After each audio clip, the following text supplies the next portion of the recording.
Kabajamtoota daawwattoota sagalee kitaabaa akkam jirtu har'a sababa dhiironni fuudhuu sodaataniif keessaa tokko lama jennee haasofna.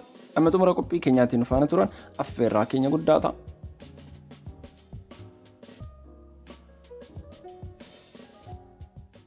Maarree kabajamtoota keenya akkuma mata duree irraa argitanii sababa dhiironni fuudhuu sodaataniif kan jedhudha. Dhiironni sababoota garagaraatiin fuudhuu sodaachuu danda'u. Yaaddoon isaanii dandeettii dhuunfaa fi miidhaa hawaasaa irratti hundaa'uun adda adda ta'uu danda'a. Sababoota dhiironni fuudhuu sodaachuu danda'an keessaa tokkoffaan madda walabaa ta'uu dhabuu, firiidamii dhabuu jechuudha.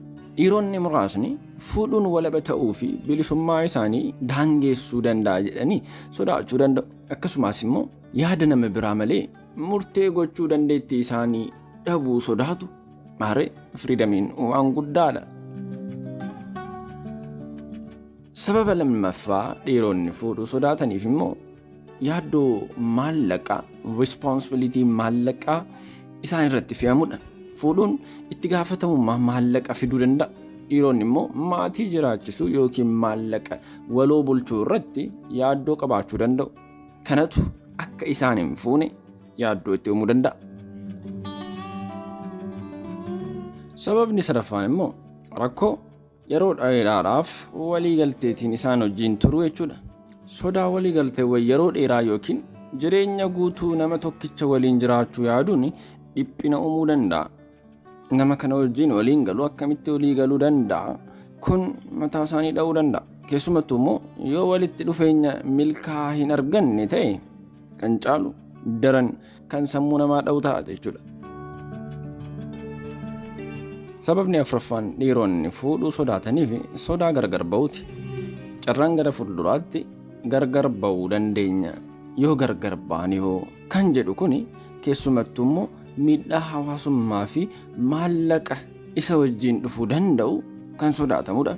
Kun immoo saffisa gargar ba'iinsa guddaa ta'eef yookiin namoota biroo gargar bahanii rakkini keessa turan arguun dhiibbaa cimaa akka isaan irratti uumuu danda'u kan beekamudha. Sababni shanaffaan dhiironni fuudhuu sodaataniif dadhabbina miira isaanii ibsachuudha. Fuudhuun miira keenya banaa akka goonu, dadhabbina keenya akka nama nu cinaa jiru sanatti akka agarsiisnu nu gochuu danda'a. Kun immoo dhiirota muraasaadhaaf ulfaataa ta'uu danda'a. Keessumattuu immoo yoo miira isaanii ibsachuu yookiin immoo namoota biraa amanuuf kan rakkatan yoo ta'e baay'isee ulfaataa ta'a jechuudha. Sababni jahaffaan dhiironni fuudhuu sodaataniif immoo fedhii aadaa yookiin maatiiti. Seeronni hawaasaa fi dhiibbaan maatii irratti dhufuu danda'an fuudha sodaachisaa gochuu ni danda'a. Dhiironni tokko tokko aadaa hordofuu fedhii maatii guutuu akka qaban yaaduu hin barbaadan.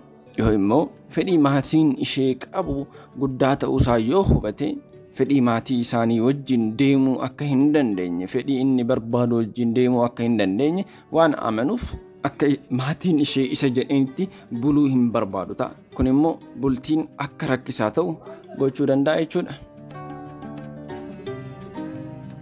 Sababni torbaffaa fi kan dhumaa jennee qabanne jireenya jijjiiruudha. Laayifstaayilii keenya jijjiiruu jechuudha. Fuudhuun yeroo baay'ee jireenya qabnu irratti jijjiirraa ni uuma.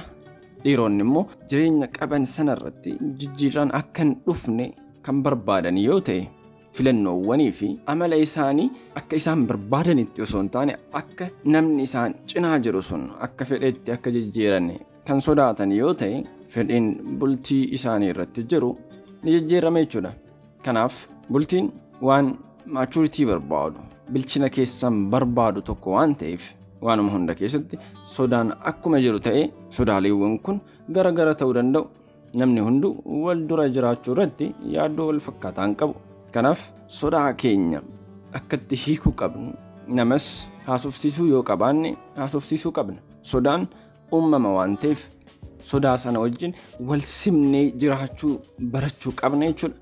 Kabajamtoota daawwattoota sagalee kitaabaa qophiin har'a sodaa dhiironni fuudhuuf qaban jennee isiniif qabanne asuma irratti xumurra. Waan nu waliin turtaniif galatoomaa isiniin jecha isin jaalanna. Horaa bulaa. Video keenya yoo jaalattan like, share, subscribe gochuu keessan immoo dagatinaa isiniin jenna.